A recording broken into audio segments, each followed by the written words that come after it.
At Subway, start your day the flavorful way by adding new guacamole to your favorite breakfast sandwich. Perfectly made with a hint of jalapeno, our guacamole turns up the flavor to your breakfast. Try it today on a hot and toasty egg, white, and cheese. Subway, eat fresh.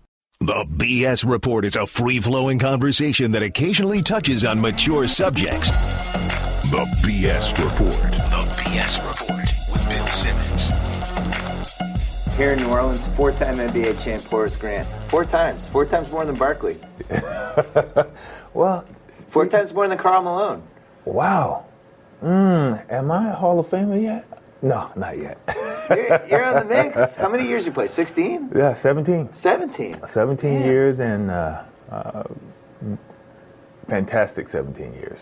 Yeah. Jalen always has a joke about keep getting them checks in the last couple of years where it's like, had the great career, finished it, but then those last couple, those gravy train years, you had a couple of those, right? Those are fun years. Great years. I mean, no one expects anything out of you anymore, and you just sit there and you go in and play it 5 or 10 minutes, and you get that gravy check. Veteran in the clubhouse, give the young guys advice. Don't do this. Stay away from her. Put the cards away. All that stuff. That's all you do. You sit there and you go out and you give your 6 fouls and you have a couple of beers afterwards and you go home. That sounds like a great job. Do you think? Because they always talk about this with young teams, where it's like, we need a veteran, we need somebody older guy who's been around the block. You must feel like there's real value in that with some of these teams. I'm a true believer in veteran leadership. You have guys come in right out of high school or 1 year of college or even 2 years of college. They need that good veteran leadership to tell them what to do, not to do, stay away from this, get your rest, get your sleep. And a lot of kids in the past few years haven't had that veteran leadership, and, they become hotheads. Right. Give me an example of somebody you played with the last, 5-6 years in Seattle or Orlando or wherever that you felt like, some 21, 22-year-old, whatever, that you felt like, all right, I'm having an impact on this guy. Well, I would say I had 2 rookies when I was in Orlando. Yeah. And Matt Harpering. Yeah. And Michael Doliak. Oh. Those were my 2 rookies. You took them under your wing? Took them under my wing, and just fantastic guys to this very day. And Mark Madsen. When I was with the Lakers. Mark Madsen. The Mad Dog. The Mad Dog. I took him under my wing because great guy. Yeah. And I didn't want him to hurt me in practice. Right. Straight elbow. He gave the Lakers every inch of energy that he had, and that's what they were asking for. I noticed you were wearing one of your rings, and I asked you which ring you were. Mm-hmm. You were wearing 92. Yeah. So you won 91, 92, 93. Correct. And then you won 01 with the Lakers. Correct. So why'd you pick 92 as your here's my ring? Well, every NBA championship is special. And they're difficult to come by, as Charles and Patrick and Carl would know. But Portland was, for me personally, the most difficult one, just because of, Terry Porter, a big guard, Clyde, you have Buck Williams, Jerome Kersey, and the late Duckworth. You have Cliff Robinson coming off the bench. That team matched up with us during that finals like no other team. Wow. And I would have thought 93 Phoenix would have been your toughest team. No, just because of Portland was so athletic. Right. And Buck Williams, one of the power forward that bangs with me. Not taking anything away from Phoenix. Phoenix was a tough bunch of guys also, but they weren't as physical as Portland. So I felt like watching that just as a fan in 92, Jordan was just at his peak. It just never felt like he was losing a series that year, and you guys just were running on all cylinders, and you were hitting your prime. Scotty was really getting close to his prime, and I couldn't see you guys losing. But in 93 Knicks I felt like the closest. That was the one where it's like you watch that Charles Smith game, By the way, how many fouls were committed on that last play? Not one. Not one? The Knicks fans claim there were a lot of fouls in that play. Bill, we sat there and we rolled the tape back, slow motion. Right. And not one foul. I mean, Michael hit the ball. Right. One. I hit the ball. Scotty hit the ball. All three of you had blocks. Hey, blocks. It was blocks. And if Charles had went up a little tougher and put his elbows out or something, maybe he would have got a foul. But well, in his defense, he had three of the best athletes in the league trying to block his shot at the same time. I'm sure he was kind of like. But if he had done something different, it could have been different. But we were on a mission that year. Would you say that was the number one win of those 3 years, or was there another one you'd pick? No, that was no question. That was the number one win of that playoff that year for us, because we were down 0-2 going back to Chicago, and then we won the 2. And Jordan's taking a lot of heat for that he went to Atlantic City, and there's like a whole subplot with him. People are just picking him apart left and right.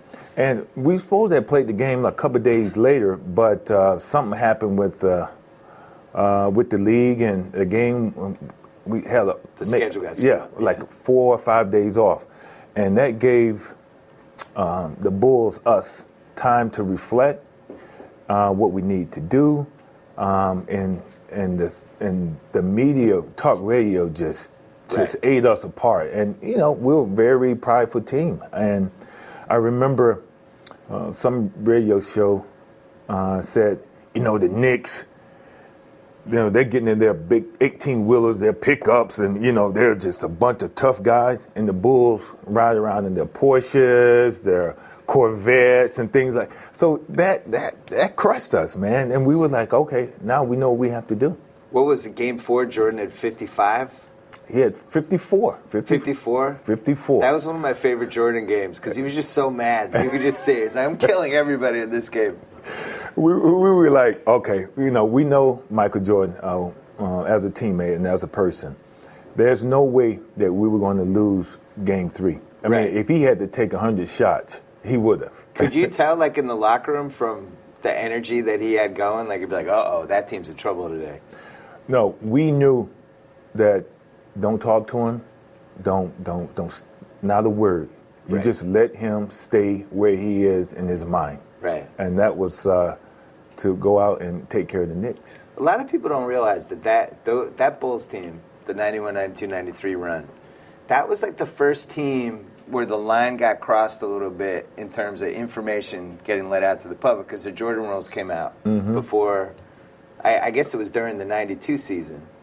And that was the first time a book had really had inside info, and this guy got in an argument with this guy, and this guy said this, and you guys were dealing with that during the season. But nowadays, people deal with that all the time. But back then, that was a new thing.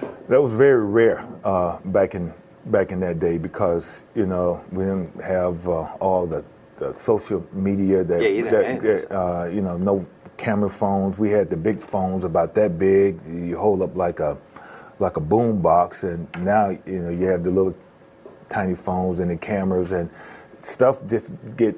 I mean, you guys had 4 or 5 newspapers, the local TV channels, one radio station, and then Sports Center every once in a while. That was it. You guys were doing your thing. Yeah, and that was great for us. Yeah. All the things that went on with us as a team, we were so happy. Social media wasn't available. Oh, God. It would have been a disaster. I got the impression you and Jordan, obviously great teammates, respected each other, but it didn't seem like you were totally friends. It seemed like when you went to Orlando, there was a little, you kind of wanted to stick it to them in that series a little bit. How much of that was you feeling like you weren't appreciated by Jordan? How much of that was the Bulls letting you go? Well, every teammate, you don't get along with every teammate. Right. Not at all. I mean, if Charles said he got along with KJ every day, that's a lie. Right. But we respected each other. We had one goal, and that was to win games, 2 goals, and to win championships. That were our main goal. But a lot of things truly got blown out of proportion. I mean, if I voiced my opinion about something, it would get just blown up crazy, Horace and Michael, feud and stuff like that. But it wasn't that much of a big deal. And you were all young guys too, like you and Scotty and Michael. You're all in like your early mid-20s, and you're kind of growing up together. So there's a little bit of like a brother dynamic too, right? Yeah, but we knew Michael was our leader. I mean, that was that was no mistaking that point. But Michael is and was the type of guy, he would challenge you and see where your backbone is. And if you didn't have one, you're going to get shipped out, or you're going to be at the end of the bench. So you were there when he did that to Brad Sellers, right? I mean, that was one of those guys who was just like, I'm testing you, and Brad Sellers had to leave. Yeah, MJ tested everybody on that team. Yeah. Everybody. And that's what leaders are all about. You're going to test the guys that you're going to go out and you're going to go to battle with, per se, in terms of basketball. And if you didn't fit their mold, he was going to let you know. You could write an awesome book if you wanted to, because you played on those teams. You played with Jordan. You were there when he retires. He goes to play baseball. You guys almost really, you could have made the finals the next year without him, which I always thought was amazing. Then you go to the Lakers. Oh, I'm sorry, you go to the Magic. The Shaq and Penny thing's going great. That just self-combusts. Yeah. And then you end up on the Lakers with that Kobe Shaq thing. Those are probably three of the most famous kind of rocky, good teams ever. If I wrote a book, I would probably have to find me a apartment on the moon. So I'm not writing a book anytime soon. Info? Yeah. What do you think happened with Shaq and Penny, though, in your opinion? If you had to sum it up in 10 seconds. Egos. And it's just a darn shame that all the talent that Shaq and Penny had, Shaq and Kobe, that they couldn't just be one and win championships. And that's what it should have been all about, not who gets the perfect parking space or who get the commercial, this and that. It shouldn't have been that way. So Shaq and Penny were pretty young. Yes. Penny's a great guy, though. Yeah, but it seems like back then he did have a little bit of a thing with Shaq, like, well, whose team is this? Well, why do you get this? And then Shaq from his side, like, well, I'm Shaq. This is my team. It's amazing to me that couldn't work out. It's amazing that people ask who team it is, it was Rich DeVos's team. Right, he owned the team. He owns the team. You can have two captains, and Shaq and Penny were our captains. They were our leaders.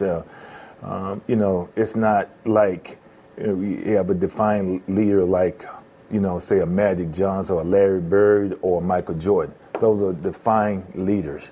Being a young team like in Orlando, it wasn't just one leader. We had two captains. Is it fair to say, if that works out, you guys own the second half of that decade? Because think about it, you had Shaq and Penny, yourself. You were still at your peak there for the first couple of years. Brian Shaw. Nick Anderson. Dennis Scott. I mean, that team that was a couple titles.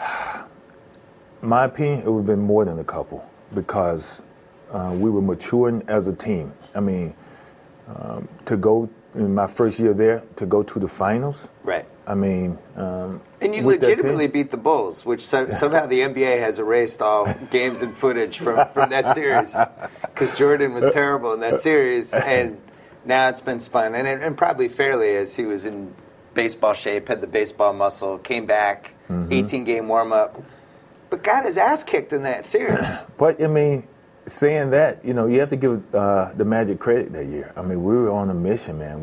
We felt that we were the best team in the league, and especially in the Eastern Conference. We had, Shaq, Penny, Dennis, myself. You were kind of out of your mind that series, too. Well, Phil, and matter of fact, I just had lunch with Phil on Friday in L.A. He dared me to shoot and beat them. 15-footers. Yeah, 15, 17 footers. Left you open. And because I didn't get enough shots when I was in Chicago playing with MJ. You could make that shot, though. Yeah. I mean, made it throughout my my college career, my NBA career, but he was like, Horace going to beat us. And I was told that one of the guys on the team came up to him and said, man, can we have somebody guard him? And Phil was like, no. PJ said, no, we're going to make Horace beat us. And I think I shot over 65% in that series. Then they like held you up in the air after the last game, I remember. I didn't want to do that, but Shaq came to me and he said, man, get up on our shoulder. I'm like, no. And seriously, he really yelled. He was, you better get up here. Right. And he put me up, and the excitement kind of took over. You know, people always talk about the 6 Bulls titles, and the one kind of fly in the ointment, or whatever that phrase is that they never went against a dominant center in any of those 6 title seasons. And you look at that Orlando series, and Shaq just annihilated them in a couple of those games. Do you think, like, let's say Jordan's in the 94 Bulls. Hakeem was in his prime 94, 95, and you guys had to play that Rockets team. One of those 2 years, you have your team with the Bulls. That you have the 93 Bulls, basically. Cartwright's a little older. You're in your prime. Pippen's in your prime. Would that have been the scariest team you played? You know, with Hakeem, Clyde and Robert Horry. You can argue. No, it seems like you think you had that one. No. If you know Michael Jordan, no one is going to beat him in a 7-game series. I mean, when we beat them, when I was with Orlando, he had just got back from baseball. But a healthy Michael Jordan without baseball, I can't see any team ever beating him in a 7-game series. I agree with you. And I say that in respect to all the great players. No, you just put 2 giant asterisks. Those are the Houston titles. But MJ, man, he would find a way to take away Hakeem's dominance. So the next year in Orlando, 96, the Shaq and Penny thing is self-combusting. You guys have the big rematch against the Bulls, but you got hurt. Where'd you get hurt, in the first half? Everyone forgets that part. Yeah, I got hurt. I think it was my elbow or something like that. And you're out. Yeah, I'm out. And then somebody else got hurt, and then ended up being a sweep. I think the Bulls probably beat you anyway, but it would have been interesting if everyone was healthy. I would have loved to have seen that. I would have loved to have seen that. Did you feel like Shaq was out of there that season? No. You thought he was staying? Because you had like a 5-year deal. You were probably praying for him to stay. You know, he called me, and I didn't return his call before he signed with the Lakers. And to this day, I wish I had just answered that call, and maybe he would have still been in Orlando. You didn't return it because you were like, I was busy doing something. Me, gamble, my money away? No. But I heard about it. I saw it on the news, and Bill, seriously, like someone hit me, like Mike Tyson hit me. Well, because you knew. Yeah. You can't recover from that. You cannot. It's impossible. You cannot recover from a guy that size, in his prime, that dominant, to, think that you're going to win a championship. No, absolutely not. People forget how good Penny Hardaway was, though. Oh. I mean, he hurts his knee after that next season, but was the second best guard in the league.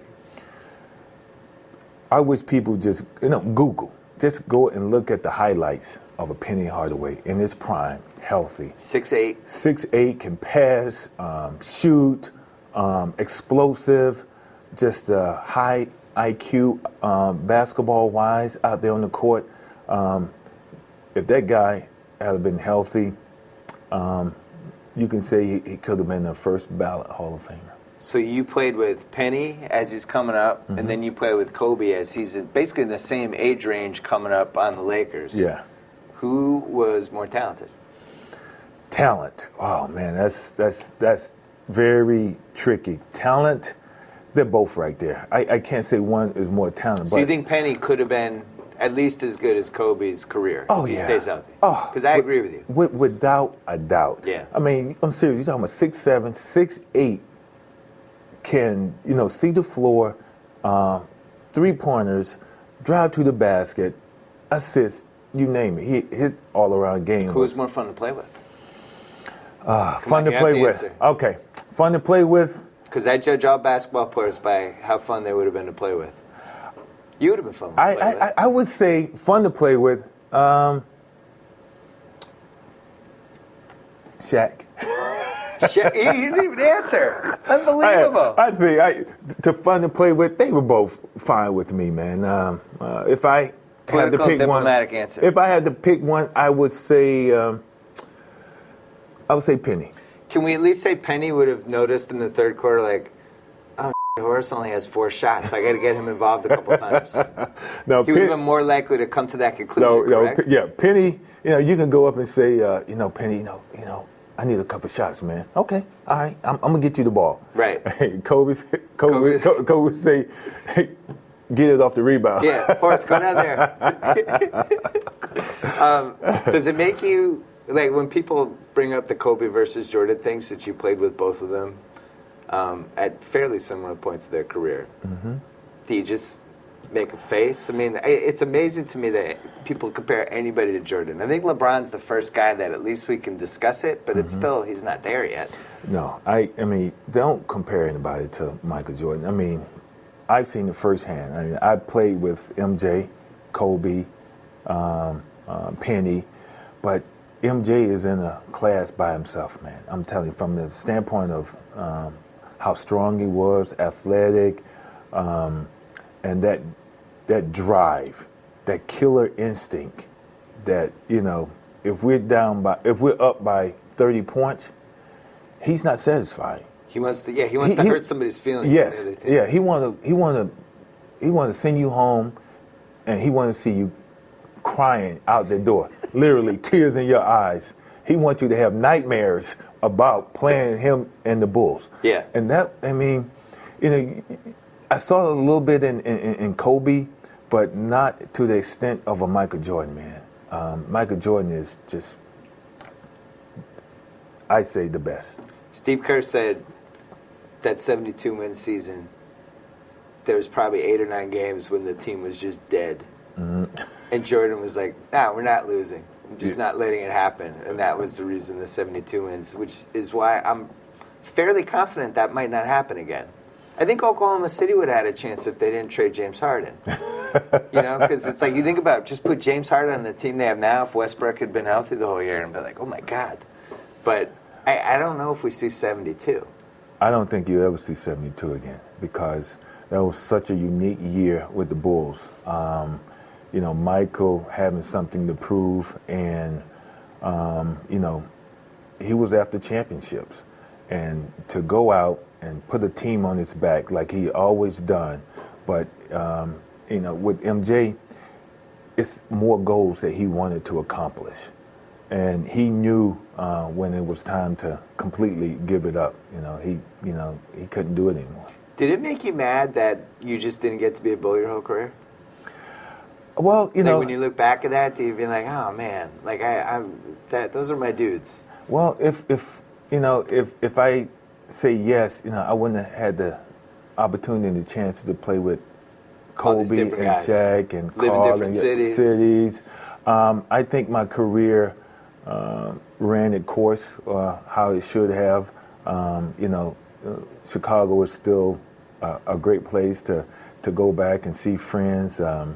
But there is an alternate universe where they kind of handle everything a little bit better with everybody. The Kukoc thing isn't as kind of awkward with everybody coming out of the gate as it happened to be. Jordan doesn't leave to play baseball. Mm-hmm. You guys just keep cranking out titles. I can honestly say that, the Bulls have won 6. Maybe it could have been 9, maybe 10. You never know. Yeah. 6? I would say the over-under was 6. But I mean, there is a scenario where it could have been 9. Easily. Because once you're up there, and how competitive we were as a team and as individuals, when people come in, and I remember when we lose one game, it was silence on the bus and on the plane. It was no joking. We were all thinking, how in the heck did we lose that game? And if we lost 2, it was like it was death in the family or something. Right. Because we're the Bulls, and we don't lose games like that. And that's the mentality we had, and that's why I said we, could have been about 9. I love Scottie Pippen. I wrote a 700-page basketball book and defended the living hell out of him. I think he's one of the best 25 players ever. He had one moment in that playoff series when he didn't want to come into the game, and it kind of trailed him his whole career. Where I think it was Game 4 against the Knicks. Yeah. They call the play for Kukoc. He gets mad. He doesn't come in. And in my opinion, I mean, obviously he didn't handle that correctly, but that whole season he had carried the team. There's no Jordan. He's doing everything. He's in the peak of his career. He wins the All-Star Game MVP. Every play you guys runs through him, and he kind of felt like he had earned that shot. I don't think he should be judged by one in the moment decision, but when that happened, I know it was painful for everybody. Yeah, it was a painful moment. And not to defend Scottie, but he was our leader that year, and we felt that everything should have went through him. He should have had that last shot. But weirdly, Kukoc made it. I know, that was the part that screwed it up. That's the Zen master. Right. That's the Zen master. And Phil wanted Scottie to be a decoy. And, to be a leader, you have to sacrifice some things. But if we had to do it all over again, get the ball to Scottie, and Scottie make the shot, and then everybody's happy. And you can't define his career or his legacy over one action. Right. Not at all. Because all the things that he's done for the Bulls and the NBA outweighs that one moment. I thought it was also the most fascinating thing Phil Jackson ever did, the way he handled it. He just let you guys handle it in the locker room. He didn't go in there. No. And you and Bill Cartwright was crying. Like, it was this emotional locker room. Bill Cartwright's, I forget what he said, but just basically like, I can't believe you did that to us. And you guys handled it, and Phil Jackson wasn't even in there. No. Bill, he handled it, correctly. You have a old, wise veteran like Bill Cartwright, who's been around the block a few times, get up and say what he had to say, and you saw tears coming out of his eyes. And that moment solidified in Scottie's heart that he had done something wrong. Right. And, we all forgave him, and it was water on the bridge. We embraced and should have won the championship that year. And then the NBA, one of the worst calls of all time. You didn't foul him, right? Was it Scottie? No, it wasn't a foul. Well, you didn't fake foul him, I should say. Yeah, Scottie, that was horrible. Dark moment. Hugh Hollins, I'm sorry. But you have Hubert Davis shooting a jumper. You have Scottie Pippen, Hall of Famer, not then, but superstar, going up, almost blocking the shot. Ball leaves Hubert's hand and like this. And you call a foul with 2 seconds, 3 seconds left on the clock in a moment like that? No. That's the Bulls should have been in the finals that year. And that was one of the calls that would hunt us for a while. It was a tough one. I don't know if you beat the Rockets, but I think you would have made the finals. We would have beating New York, we would have beat Indiana. You would have beat Indiana. I agree with you. Yeah, but you matched up nice with Indiana. Yeah, but Scottie was playing out of his mind that season. Why he didn't get MVP that year? He was in the mix. That guy was on top. I forgot to ask you. You're on the 0-1 Lakers. Kobe, that was the year he started spreading his wings a little bit. Had his first scoring streak. Started to be a little your team or my team dynamic, and you would just live through that with Shaq and Penny. Were you thinking to yourself like, "Oh my God, is this happening again?" Oh my, this is a Twilight Zone. Is this deja vu all over again? But could you feel it happening though? You could feel something going on. Oh yeah, Kobe was that cocoon, that moth wanted to spread his wing. If Shaq had stayed there, Kobe wouldn't have been Kobe. Not at all. And I think it was on best for Shaq and Kobe to just depart from each other. Shaq won another one in Miami, and Kobe got to be Kobe Bryant all alone. It's funny, though, the revisionist history. I saw Shaq on TV 2 weeks ago, and Barkley asked him, how many titles do you think you guys would have won together if you guys hadn't screwed it up? And Shaq's like, we didn't screw it up. There was nothing wrong. It was the Lakers didn't want to pay me. And it's like, as the years go on, it's like, come on, you guys hated each other. What are you talking about? You guys had to get away from each other. But I guess as the years pass, people, the narrative kind of changes. Yeah, it wasn't money. They just didn't get along. Bad fit. Yeah. I mean, also, like, Kobe's one of those guys that, his life revolves around basketball. Shaq, not a guy whose life revolves around basketball. It was one of the many things he did.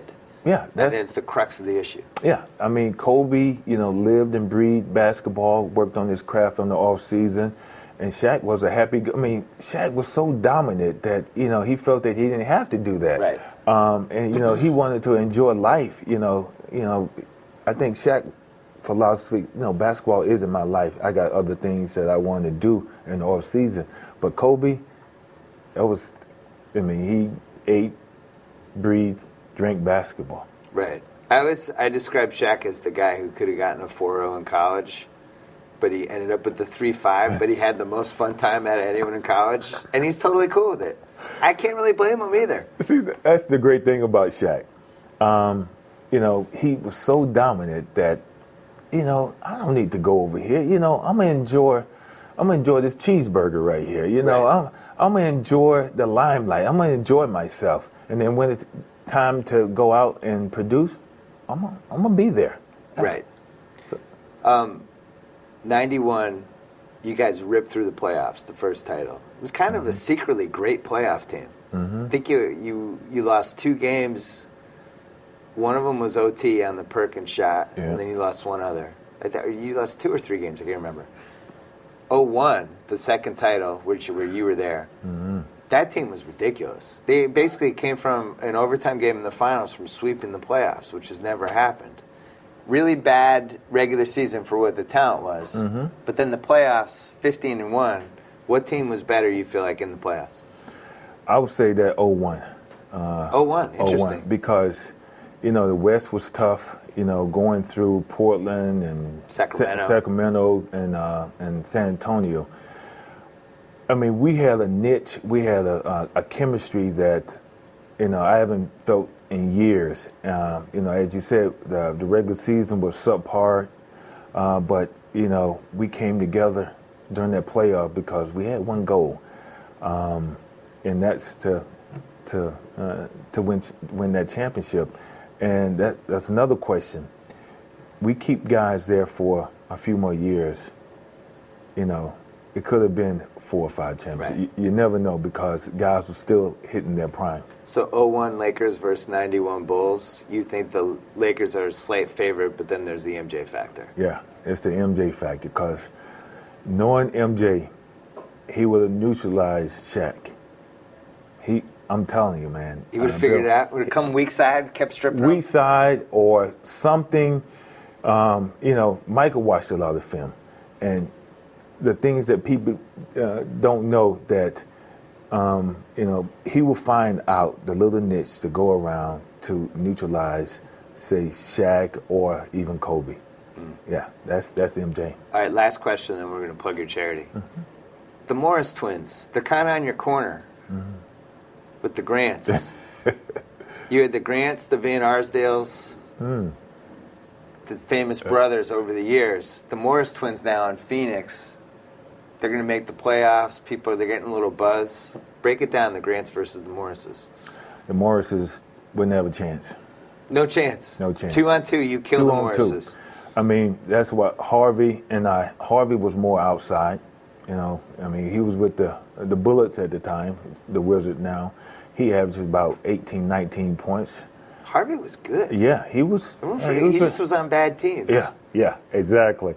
And me down low, they wouldn't have the chance. Was that at some point, like at age 8, you guys just decided, I'm down low, you're out on the perimeter? Or is it just is it DNA? What is it? It was more of a DNA.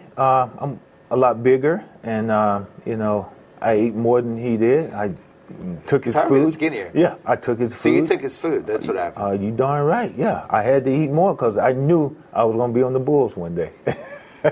These guys now are gigantic, though. Oh man! You would have to put a lot more weight room. Oh time my in. goodness! I mean, you have LeBron James at 6'8", 280. And man, he had his shirt off the other day. You know, doing that dunk contest. I saw it. And I'm like, he's bigger than Karl Malone was. Wow! Yeah, that's saying and a Karl lot. Malone, when you played, was like the guy that everyone was like, oh my God, look at that guy. And LeBron's bigger than him. Yeah, it's scary. I'm glad I'm retired. Plug your charity. Okay. We have a charity called Area 54.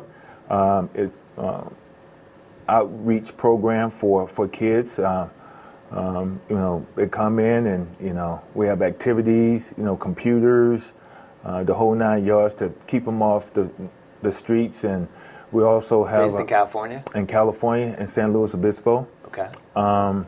It's just technology. It's going to be a state-of-the-art facility also in terms of kids training, staying fit. It's something needed there badly. Website? The website is www.area54.com. Easy to remember. Yes, indeed. Well, this was fun. I enjoyed myself, Horace Grant. Thanks. I'm glad that I feel like you guys would have killed the Morris twins too. I feel like you guys would be heavy favorites because Harvey was underrated. People remember you, but Harvey was just on all these bad teams. Nobody had league pass back then. I know, I know, and you know, and plus, you know, I had the goggles, so that. That's true. All right, thank you. Bill, Appreciate it. All right, buddy. Take care. So I get to sign off. Whoa! Thank you for downloading the BS Report with Bill Simmons. Too much fun. Check out more podcasts at the iTunes Music Store or at Podcenter at ESPNradio.com. Peace out. Geico presents Strange Savings Stories. Astronomers detected an interstellar transmission. It stated, Geico, 15 minutes could save you 15% or more. The implications were staggering. Was the cosmos telling us we could all save hundreds on car insurance with Geico? Or did their radar merely pick up a signal from the nearby Rufus and Clyde's morning show? We may never know. Geico. 15 minutes could save you 15% or more on car insurance.